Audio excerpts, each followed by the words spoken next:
America does not need better politicians. It needs a new political system.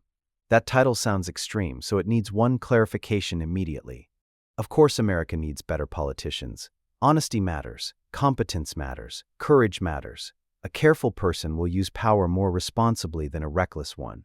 But a country cannot make good government depend on finding unusually good people every election and hoping they can resist every pressure waiting for them once they win. Every campaign begins with a familiar promise. This candidate is different. They are independent. They will confront the establishment, challenge their own party, and put ordinary Americans first. Then they enter the same institutions. They need the same votes in Congress. They face the same party pressure, fundraising demands, media incentives, and procedural barriers. Slowly, they begin making many of the same compromises as the people they replaced. A few years later, voters are waiting for another candidate who promises to be different. So how many times can a country replace its politicians before asking whether the system is training them to behave this way? Imagine a dangerous road where accidents happen again and again. Some drivers may be careless, and they should still be responsible for what they do. But if different drivers keep crashing in the same place, the road deserves examination too. Is the turn too sharp? Are the signs unclear? Does the design encourage people to speed? Politics may work in a similar way. Individual politicians still make choices. They can lie, abuse power, ignore the public, or refuse reasonable compromise. Explaining the pressure around them does not excuse those decisions. But when different politicians enter office and repeatedly produce similar failures, the environment may be helping create the result. That is what I mean by a new political system. Not ending democracy, not removing constitutional rights, not replacing government through violence. A political system is the collection of rules that decides who can realistically run, who can win, whose support matters, how laws are passed, how officials remain in power, and how they can be replaced. Changing the system can mean changing those rules through lawful democratic reform. And that idea is not a rejection of the original American political tradition. The American system was never built on the assumption that every leader would be virtuous. Its designers expected ambition, rivalry, factions, and people trying to gain power. Their answer was not to search for perfect human beings. It was to divide power and give institutions reasons to restrain each other. That basic insight still matters. But if political institutions were designed around human incentives centuries ago, Americans are allowed to ask whether those incentives still work properly today. The system begins shaping politics before anyone enters office. Before voters choose a politician, someone has to become a serious candidate. That requires time, money, staff, campaign knowledge, public attention, and usually some connection to an existing political network. Imagine someone who is intelligent, honest, and deeply connected to their community. They understand local problems and might become an excellent representative. But they also have a job they cannot leave, a family they need to support, and no wealthy network willing to finance a long campaign. Another candidate may already have money, party relationships, media attention, or a career that gives them the freedom to spend years building political support.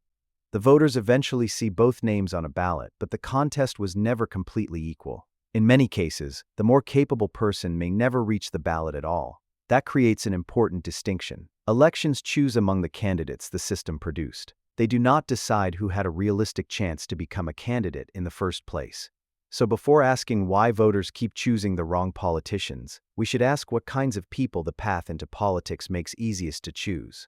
The pressure continues after the election because most politicians want to remain in office. That is not automatically corrupt. They may believe their work is valuable. They may want more time to finish it. They may simply enjoy power. Whatever the reason, political survival begins shaping their attention. A politician represents a large public, but the whole public does not have equal influence over whether that politician survives. Primary voters may matter more than occasional voters. Donors may matter more than people who cannot afford to give. Party leaders may control important positions. Organized groups may have the time and expertise to contact the office constantly. National media may reward behavior that has very little to do with the politician's district. Those groups often want different things. So the politician learns whose approval is most useful and whose anger is most dangerous. Representation follows incentives. Politicians listen most carefully to the people who can help them remain politicians. That does not mean every donation buys a vote or every party leader gives direct orders. Influence can be much quieter. A politician knows which relationships keep a campaign competitive. They know who can fund a challenger, provide useful research, offer public support, or help them gain influence inside Congress. Nobody has to break the law. Nobody has to make a secret agreement. Dependence can shape behavior on its own. That is why corruption does not explain the entire problem. A politician can obey every written rule while becoming increasingly dependent on a small number of people and organizations. The law may call the relationship acceptable. The public may still end up with less influence. The two-party system adds another pressure.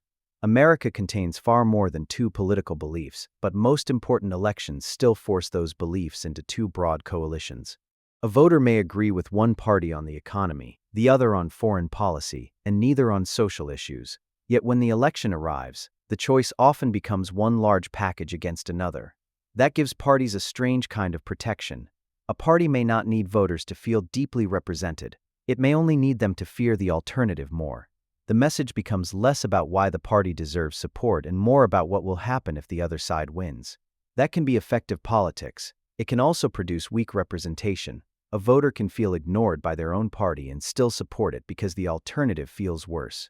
The party keeps the vote, the voter remains dissatisfied, and the system continues without having to respond very much. Then politicians enter Congress and discover another incentive. The American system deliberately makes federal lawmaking difficult.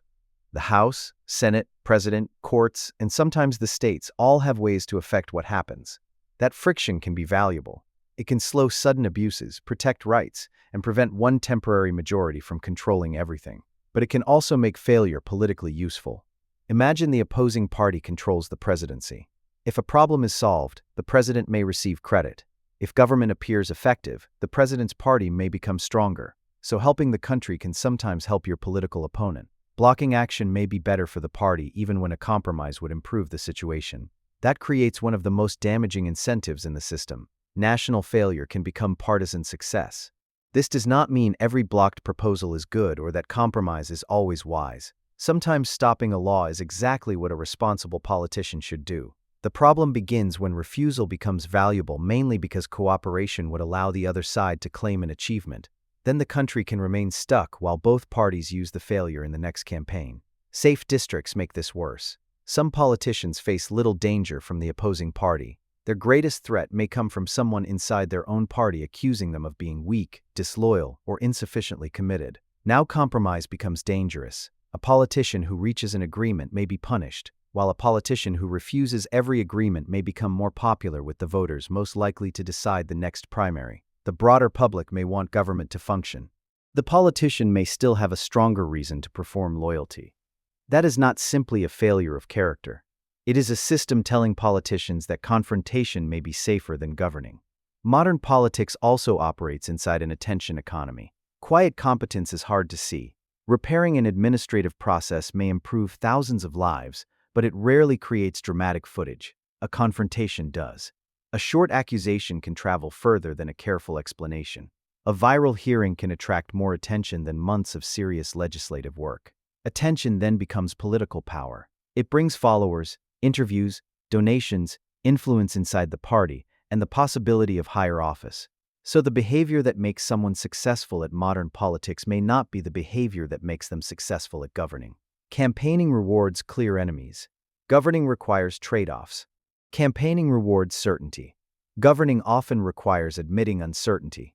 Campaigning rewards simple promises. Governing means facing consequences that do not fit inside a slogan. The skills overlap, but they are not the same. When the system rewards performance more visibly than competence, people who are excellent at attracting attention may defeat people who would be better at doing the actual work. This is where the familiar reformer returns.